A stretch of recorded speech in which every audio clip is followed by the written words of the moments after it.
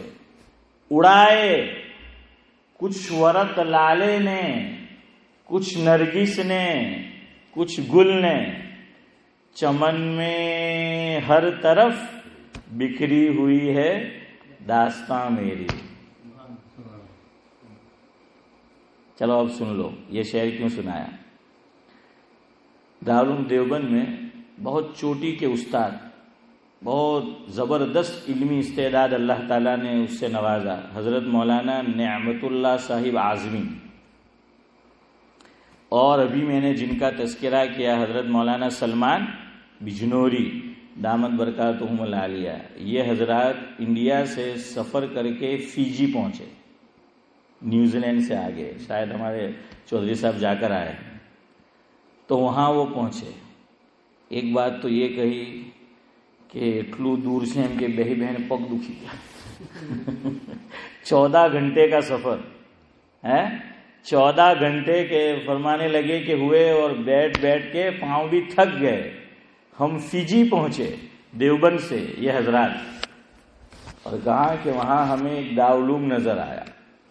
دارالعلوم میں کچھ طلبہ نظر آئے جو دینی علوم پڑھ رہے تھے، نورانی علوم نورانی بھائی حاصل کر رہے تھے، اور اساتذہ بھی موجود تھے.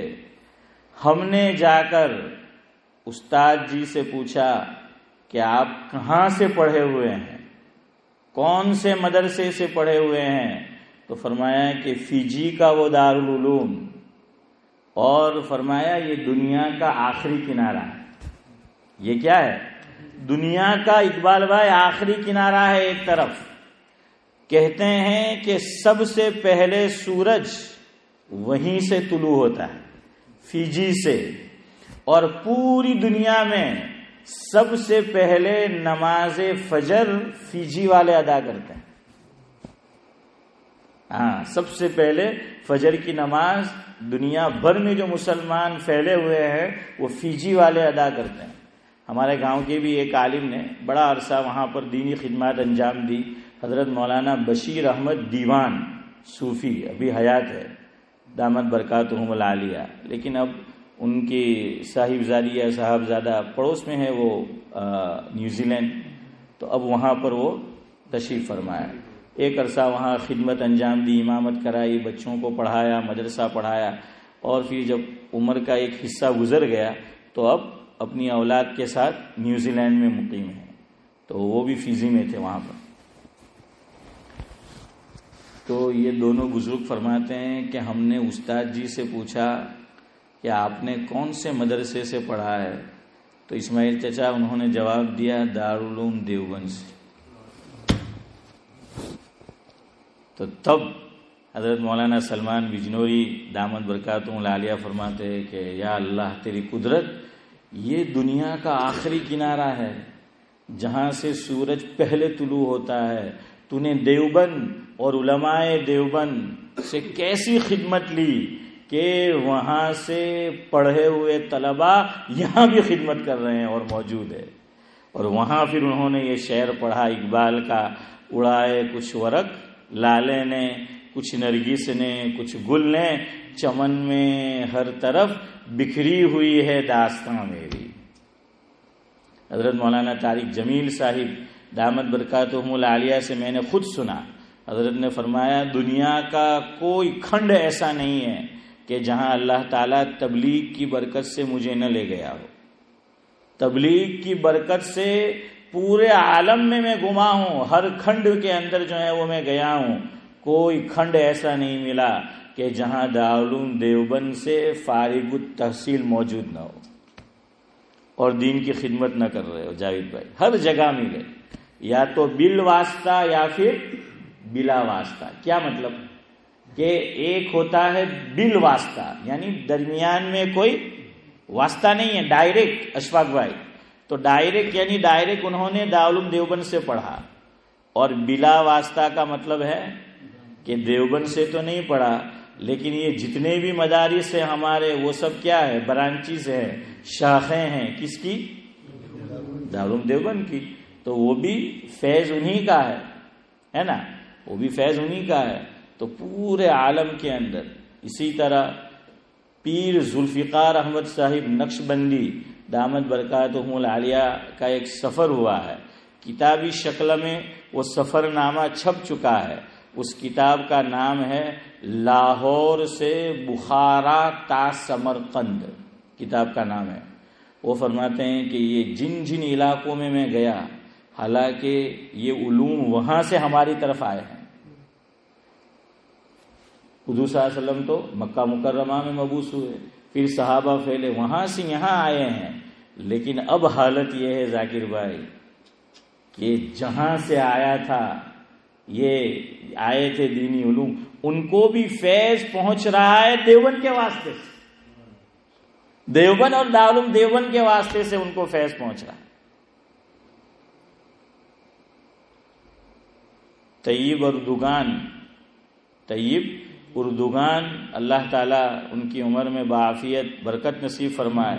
انہوں نے ترکیہ میں ایک کانفرنس رکھی تھی اور اس میں انہوں نے دنیا بھر سے جمع کیا تھا کہ دین کی خدمت جہاں سے ہوئی ہے، تو اس میں انہوں نے انتخاب کیا دارالعلوم دیوبند کا کہ اس کا فیض عالم میں پہنچا ہے. تو انڈیا سے بلایا گیا تھا، اس وقت مدعو کیے گئے تھے. اس میں ہمارے حضرت مفتی سعید احمد صاحب پالنپوری نور اللہ مرقدہ بھی تھے، اور ایک اور صاحب بھی تھے، اور پاکستان سے مفتی محمد رفیع عثمانی صاحب نور اللہ مرقدہ یہ بھی تھے. اور ان کو کہا گیا آپ کو ایک مقالہ لکھنا ہے یہ اور پڑھ کر سنانا ہے حضرت مولانا قاسم نانوتوی رحمۃ اللہ علیہ کے تعلق سے. تو جو تاریخ پڑھتے ہیں ان کو معلوم ہے. تو پیر ذوالفقار صاحب فرماتے ہیں کہ مجھے یہ بخارا، سمرقند، یہ جو سارے علاقے ہیں کہ ماں وراؤن نہر کے علاقے کہے جاتے ہیں، وہاں بھی آج فیض پہنچ رہا ہے. تو کس کا؟ دیوبند، دارالعلوم دیوبند اور اکابر دیوبند کا. اور دیکھیے ہمیں معلوم ہو کہ نہ ہو، لیکن اشارے کی زبان میں بات کروں گا جاوید بھائی، سمجھیو. جو نظر رکھنے والے ہیں وہ تو قیامت کی نظر رکھتے ہیں. وہ لوگ پاکستان میں ایک رائٹر ہے، شاعر بھی ہے، رائٹر بھی ہے، قلم نگار ہے، ابھی حیات ہے. ان کا نام ہے عطاء الحق قاسمی. منظور بھائی جانتے ہو؟ ہاں، عطاء الحق قاسمی ابھی حیات ہے. تو چہرے پہ داڑھی باڑھی کچھ نہیں، ٹوپی بھی نہیں، اور بہت آزاد خیال آدمی ہے، آزاد خیال آدمی ہے وہ. انہوں نے لکھا ہے کہ ایک کانفرنس تھی، اب میں نام نہیں لوں گا، ہمارے حضرت کی اصطلاح استعمال کروں گا. ہمارے حضرت ایک ملک کے تعلق سے فرماتے تھے کہ اس کے نام کا میننگ ہے آ مری نے کھا. ہے حسین بھائی سمجھ گئے؟ ہاں، نہیں سمجھے ہو تو بعد میں پرائیویٹ میں پوچھ لینا، پوچھنا ہو تو. آ مری نے کھا. فرمایا کہ ذاکر بھائی وہاں سے ایک خاتون اس کانفرنس میں موجود تھی، اسپیچ دینی تھی، سب کو نام لیا جا رہا تھا. تو عطاء الحق قاسمی کا نام لیا گیا، تو عطاء الحق ساتھ میں لگا قاسمی، تو اس کے کان کھڑے ہو گئے وہ عورت کے. وہ آئی بعد میں ان کے پاس اور کہنے لگی تمہارا تعلق دارالعلوم دیوبند سے؟ دیکھو نظر رکھنے والے کیسی نظر رکھتے ہیں اور کیسے ان کے کان کھڑے ہو جاتے ہیں. سنا لفظ قاسمی کہ تمہارا تعلق دارالعلوم دیوبند سے، اور پھر آگے کہا کہ وہ جو مولانا قاسم نانوتوی جو بڑے سمجھے جاتے ہیں دارالعلوم دیوبند کے، نام بھی اس کو یاد کہ وہ اور اس خاندان سے ہے تمہارا. وہ سب ایک ساتھ بول گئے. پھر کہنے لگی کہ اس خاندان سے ہو، حلیہ تو دیکھو کیسا ہے. وہ کہنے لگی تمہارا خاندان قاسمی سے ہے، تم دیوبند سے ہو، مولانا قاسم نانوتوی کے خاندان سے ہو، تمہارے چہرے پہ داڑھی نہیں، تمہارا لباس دیکھو، اور تم قاسمی ہو. تو عطاء الحق قاسمی کہنے لگے کہ سنو، میرا تعلق اس خاندان سے نہیں ہے. ہاں میرے والد مولوی تھے ہیں اور ان کا نام قاسم تھا تو اس نسبت سے ہم قاسمی تھے کہ ہم اس نسبت سے جو ہے وہ قاسمی ہیں. تو دیکھیے سب ان کو پتا ہے, ہمیں تو نہیں پتا. وہ شاعر نے کہا ہے نا,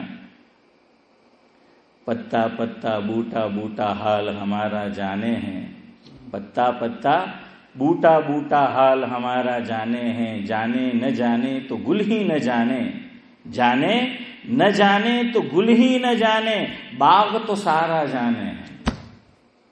دنیا کو پتا ہے کہ دیوبند کیا ہے, دارالعلوم دیوبند کیا ہے, اکابر دیوبند کیا ہے, لیکن مجھے اور آپ کو نہیں پتا. آپ کو تو نہیں, آپ کا تو مجھے نہیں پتا, لیکن شاید مجھے نہیں پتا. تو اسی لیے ہم پتا کرنے کی بائے عرش کیا کر رہے ہیں, کوشش جو ہے وہ کر رہے ہیں کہ کچھ ہمیں معلوم ہو. کوئی پوچھے کہ بھائی تم اپنی نسبت کیوں کرتے ہو, اور اس سے ایک فرق آپ کو سمجھ آئے گا انشاءاللہ بات جیسے جیسے آگے بڑھے گی. وہ کہتے ہیں یہ ضعیف حدیث ہے, یہ فلانی حدیث ہے, یہ یوں ہے, یہ وہ ہیں. تو گھبرانے کی ضرورت نہیں ہے. اگر میں اور آپ دیوبند کی طرف نسبت کرتے ہیں, اکابر دیوبند کی طرف نسبت کرتے ہیں, تو لکھا ہوا ہے سارا کہ اکابر دیوبند کے عقائد کیا ہے اور اکابر دیوبند میں حسن بھائی اور دوسروں میں فرق کیا ہے, دیوبند والوں میں اور اس میں. تو وہ فرق آپ سمجھیں گے تو ان کی باتوں سے متاثر نہیں ہوں گے, بلکہ آپ فخر کریں گے کہ ہم ایک وہ کام کر رہے ہیں الحمدللہ جو ان کی قسمت میں نہیں ہے. وہ کون, وہ بھی آپ سمجھ جائیں گے. وہ جیسے جیسے بات بڑھے گی آگے آپ کو سمجھ آ جائے گی. وہ لکھا ہے کہ ہم اکابر دیوبند کوئی الگ سے گروہ اور جماعت نہیں ہے, لیکن کچھ لوگ کچھ چیزوں کو انہوں نے ٹھکرا دیا ہے. ہمارے اکابر نے کہا کہ یہ ٹھکرانے کی چیز نہیں ہے, اس کی نسبت نبی کی طرف ہے, ہم اس پہ بھی عمل کریں گے. یہ ہے. بہرحال وقت جو ہے 5 منٹ باقی رہ گئے ہیں, تو گفتگو کہاں سے چل رہی تھی. میں نے آپ کو بتایا تھا سب تبرکات سعودی گورنمنٹ جب بنی تو انہوں نے مٹانے شروع کیے. میں خالی اشارہ کروں, اب تفصیل میں نہیں جاؤں گا. ان کا اگلا ٹارگیٹ, بڑا ٹارگیٹ تھا, وہ کیا تھا؟ گنبد خزیرہ. گنبد خزیرہ کو حنیف بھائی گرانا تھا, شہید کرنا تھا اسے.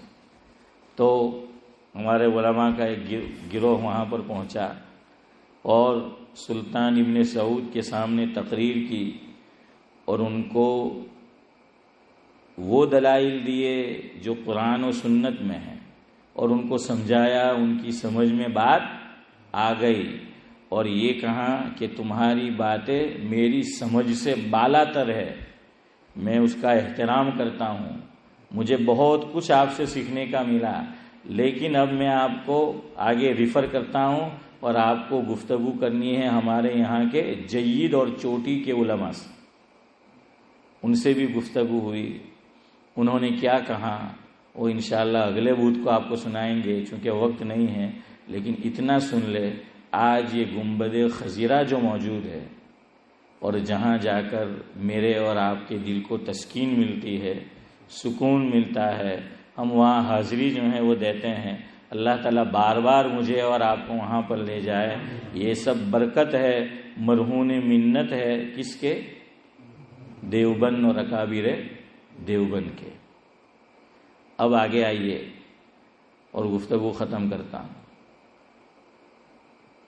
پابندی لگا دی سعودیوں نے کہ آپ لوگ پہلی وحی جہاں پر نازل ہوئی وہاں جا کر 2 رکعت نماز نہیں پڑھ سکتے. پہلی وحی کہاں نازل ہوئی تھی؟ غار حرا کے اندر پہلی وحی یہ نازل ہوئی تھی. تو وہاں جا کر ہمارے اکابر 2 رکعت نماز پڑھا کرتے تھے. کیوں پڑھتے تھے, کیا دلیل, وہ آگے آئی. انہوں نے اس پہ بھی روک لگا دی کہ غار حرا پہ جا کے جہاں حضور اکرم صلی اللہ علیہ وسلم پر وحی نازل ہوئی تھی اس کے قرب و جوار میں کوئی نماز نہیں پڑھ سکتا, بدعت ہے. دوسرا انہوں نے پابندی لگا دی جہاں پر اللہ کے نبی صلی اللہ علیہ وسلم نے اپنی مبارک زندگی کے 28 سال بسر کیے، 28 ایئرز، اور وہ مقام ہے حضرت خدیجہ رضی اللہ تعالی عنہا کا حجرہ، مکان حضرت خدیجہ کا۔ وہاں حضور صلی اللہ علیہ وسلم کتنے سال رہے ہیں؟ 28 سال۔ شادی کب ہوئی تھی حضرت خدیجہ سے؟ 25۔ خدیجہ رضی اللہ تعالیٰ عنہ کی عمر 40 اور ادھر 25، اور انتقال ہوا ہاں تو 28 سال کم و بیش حضور وہاں رہے ہیں۔ ہمارے اکابر وہاں جا کر بھی 2 رکعت نماز پڑھتے تھے۔ حضور اکرم صلی اللہ علیہ وسلم کی جائے پیدائش، آپ کا حجرہ، وہاں جا کر بھی ہمارے اکابر نماز پڑھتے تھے۔ ان سب سے یہ سعودیوں نے اور سلطان ابن سعود نے روک لگا دی کہ یہ بدعت ہے، یہاں آپ نماز نہیں پڑھ سکتے۔ علامہ شبیر احمد عثمانی نور اللہ مرقدہ نے دلیل کے ساتھ اس کا جواب دیا، ہاں حضور کی سیرت سے، حضور کے ارشادات سے اس کا جواب دیا، اور یہ کہہ کر میں گفتگو ختم کرتا ہوں۔ فرمایا سلطان ابن سعود سے اسی مجلس میں کہ آپ ہمیں وہاں نماز پڑھنے سے منع کرتے ہیں، تو آپ نے وہ روایت نہیں پڑھی کہ حضرت جبریل امین اپنے ساتھ حضور کو معراج کے لیے لے جا رہے تھے، سفر معراج پر، تو درمیان میں 4 مقام پر حضور کو روکا اور فرمایا کہ آپ یہاں 2 رکعت نماز پڑھیے۔ حضور سے 4 مقام پر روک کر 2 رکعت نماز پڑھوائیے۔ وہ 4 مقام کون سے ہیں؟ ایک حضرت عیسیٰ علیہ السلام کی پیدائش جہاں ہوئی تھی وہ مقام، جبریل امین نے بتایا آقا کو کہ یہ وہ مقام ہے جہاں حضرت عیسیٰ علیہ السلام کی پیدائش ہوئی ہے، یہ جائے پیدائش ہے، بیت اللحم اس کو کہتے ہیں، تو یہاں 2 رکعت نماز پڑھ۔ حضرت موسیٰ علیہ السلام نے جس پہاڑ پر اللہ تبارک و تعالیٰ سے کیا کی تھی؟ گفتگو کی تھی، کلام کیا تھا، تو بتایا کہ یہ وہ جگہ ہے کہ جہاں جلیل القدر پیغمبر حضرت موسیٰ علیہ السلام کو اللہ رب العزت سے ہم کلامی کا شرف حاصل ہوا ہے۔ آپ یہاں بھی نماز پڑھیے۔ مسکن شعیب، ایک جلیل القدر پیغمبر ہے حضرت شعیب علیہ السلام۔ جاوید بھائی یہ کس کے خسر ہے؟ کس کے نبی کے؟ حضرت موسیٰ علیہ السلام۔ آپ سے اس لیے پوچھا کہ اوپر وہی ہے،